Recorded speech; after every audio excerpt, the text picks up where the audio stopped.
guys, it's Nicole. So today we are doing another sit down video and we are going to be talking about film again. So this is Film 101 for Beginners Part 2 and I'm going to show you guys my current camera collection.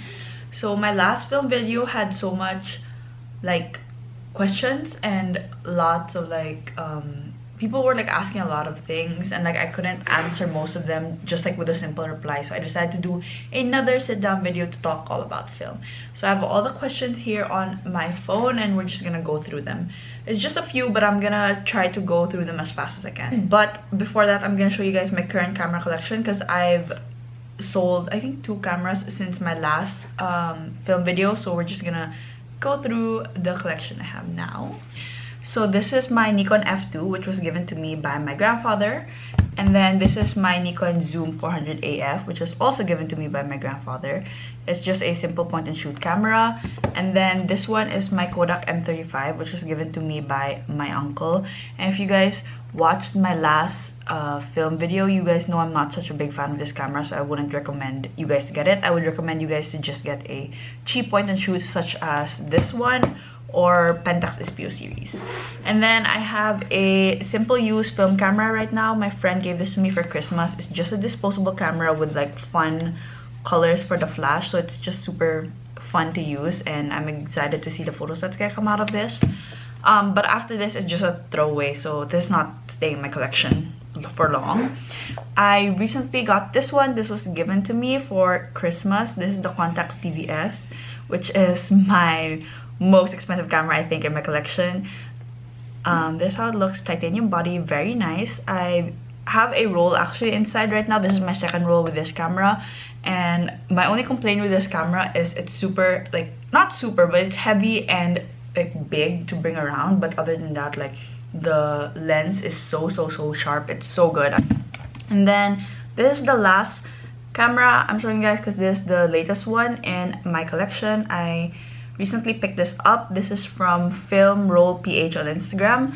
My Contax TVS was from Film Daydream. I'll leave their Instagrams down below in case you guys want to check them out. I had a Olympus Mu Zoom, if you guys remember from my last video, but I sold that on Carousel and then I decided to pick up a Olympus Mu 1 because this is smaller, more compact, and the lens are also better. So compared to my 11 Pro Max, this is how small the Mu 1 is. So pretty small, yeah. And then compared to my TVS, this is the comparison, way thinner and also way smaller. Just a quick disclaimer, guys, before we start the video. Everything I'm gonna recommend or everything I'm gonna talk about is the stuff or like the cameras I've used already in the past. So if there are other cameras that I don't mention in this video, it probably means I haven't used it, so I'm not gonna recommend it if I've never used it because I don't know the experience behind it.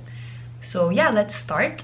The first one is tips for beginners. So I would suggest using a cheap point and shoot camera, not like this. This is basically called a non-disposable camera. I wouldn't recommend this because the lens is plastic, so it's not so sharp and it's not so nice. The ones I would recommend is Pentax SPO series. I know cheap is subjective, so it depends if, like, with your budget, if it can fit or not. But at that time when I bought my Pentax SPO, it was less than 2,500 pesos. I got it like 3 years ago. I know the prices now are way higher, so if it's too expensive for you guys, then just try to find something in that range. But I would suggest a Pentax SPO and like Pentax SPO series and Nikon Zoom AF series, because from what I've seen on Instagram, those are relatively cheaper compared to the Olympus Mu series and obviously the Contax, and those are the only point and shoot cameras I've tried. So yeah. The second tip is to use a cheap film stock or like cheap film roll, and I would suggest Fuji C200, which is my absolute favorite, or Kodak Color Plus. Those are relatively cheaper compared to other rolls. Lately, I've been using Portra 400, which is kind of in the pricier side, but it's super nice also. And if you guys are still starting and you're not really sure like how your photos are gonna turn out and stuff like that, it might be a waste, especially if it's super expensive, because I know a lot of people in Philippines are selling the Portra for like 800 pesos, which is really expensive for a roll. I buy my rolls in States, so it's quite cheaper. Still not super duper cheap, but quite cheaper compared to the ones here. But yeah, I would suggest Fuji C200 and Kodak Color Plus because they're nice and they're also not super duper expensive. And next is to find a good photo lab, like a specialty photo lab that you like. For me, it's 916 Lab. It really works for me. Like the rolls I've gotten processed by them are also nice. I have no complaints, and also my friends who use 916 Lab have no complaints, so it's really really nice, and I would recommend it to everyone because I've tried film developing areas in Cebu and I really didn't like it. Like this one place, I'm just not gonna mention it, but this one place I used to go to would give me back my films, like 70% of them were blank, so I stopped going to places here in Cebu and I just go to 916 Lab. And lastly, I would recommend you guys to experiment. So use test rolls. Like I said, use cheaper test rolls, especially if you're still like, it's still a new camera, or if you guys don't really know what to do or like how to use it yet. Use cheaper test rolls because when it comes out bad, the photos, it's not gonna hurt as much. What I do is, and this the reason why I have so much like iPhone versus film content on my TikTok is because I take a photo using my phone first and then I take the same photo using my film camera. So when the scans come back to me, I can like compare and I know, like, example, like what time of the day I took it in, or like if I use flash or without flash, and what the lighting was, like was it direct sunlight or was it like cloudy that day. So I try to compare and then I experiment around those stuff. So I keep a lot of things in mind after I take the photo and then when I get the scans back. So yeah. The second most asked question is what camera or what film do I use? I'm gonna try to like list everything down that I've used. I've used a Pentax Espio 120, Olympus Muse Zoom 115 Deluxe, Nikon Zoom 400 AF, Minolta Himatic F, Kodak M35, Contax TVS. I think that's it. And obviously disposable cameras. And the films I've tried using are Fuji C200, Kodak Color Plus, Kodak Gold, Portra 400. I think that's about it. This is my first time using the Ector 100, so I haven't seen the scans yet, so I'm not gonna say anything about it because it's my first time. Next question is, where do I store my film? So I store it in the fridge, and the follow-up question to that is, why do I store it in the fridge? It's because like in the box it says like to keep it at a certain temperature, and that temperature is like in a cooler like place, so I just store mine in the fridge. Especially with the Philippines weather, it's like super duper hot here, so I would suggest you guys store it in the fridge so it can also prolong the life. Like it doesn't get expired on the date it says on the box, and it's like food, you know, like if you keep it in the fridge, it's not gonna expire right away like on the date that's said, but it's gonna like prolong the life a little bit more. Although I use my film stocked pretty, like I don't hoard a lot of film. I don't have like 50 films in my fridge and I just keep it there for like a year. I just buy as much as I need. So but then right now there's a film shortage, if you guys have heard, so I did recently hoard.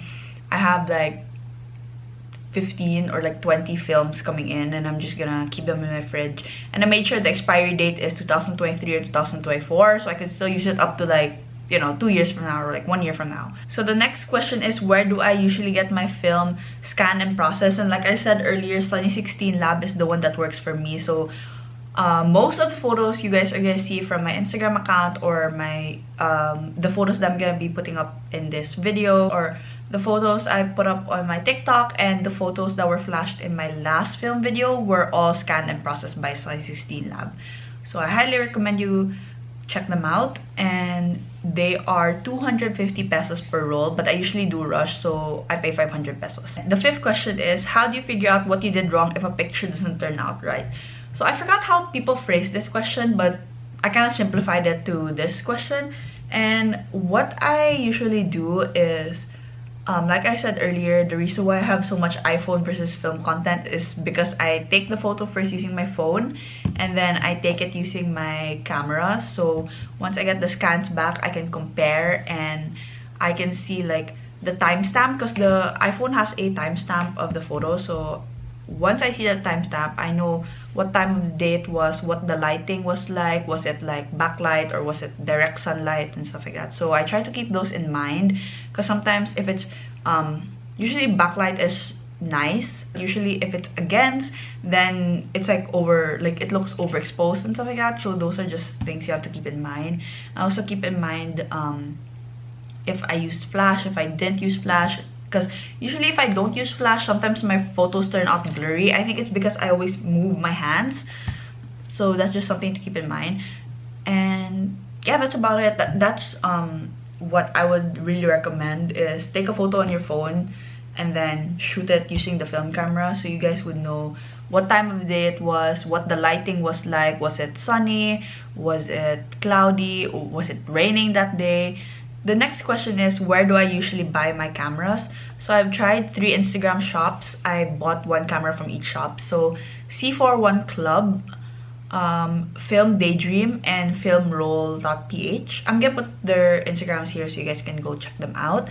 I would highly suggest any of those 3 accounts. The owners are very nice. They're also really helpful, especially if you have a lot of questions.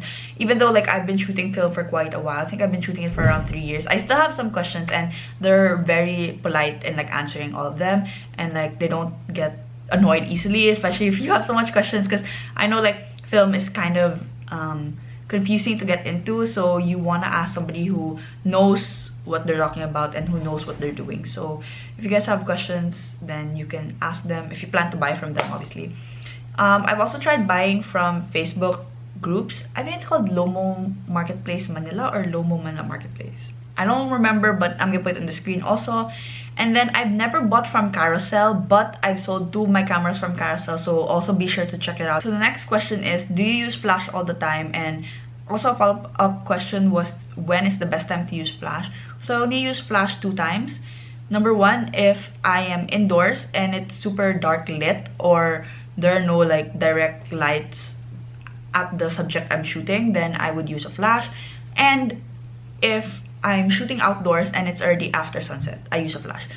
I'm not a super like flash type of person. I'm not super into flash. Like I know some people use flash even daylight, or like even if it's a well lit area, some people still use flash. I personally don't really like flash, so that's why when it comes to purchasing a camera, for me it's really important that I can turn off the flash. Oh, people also ask me where I purchased my battery. This is the CR123A.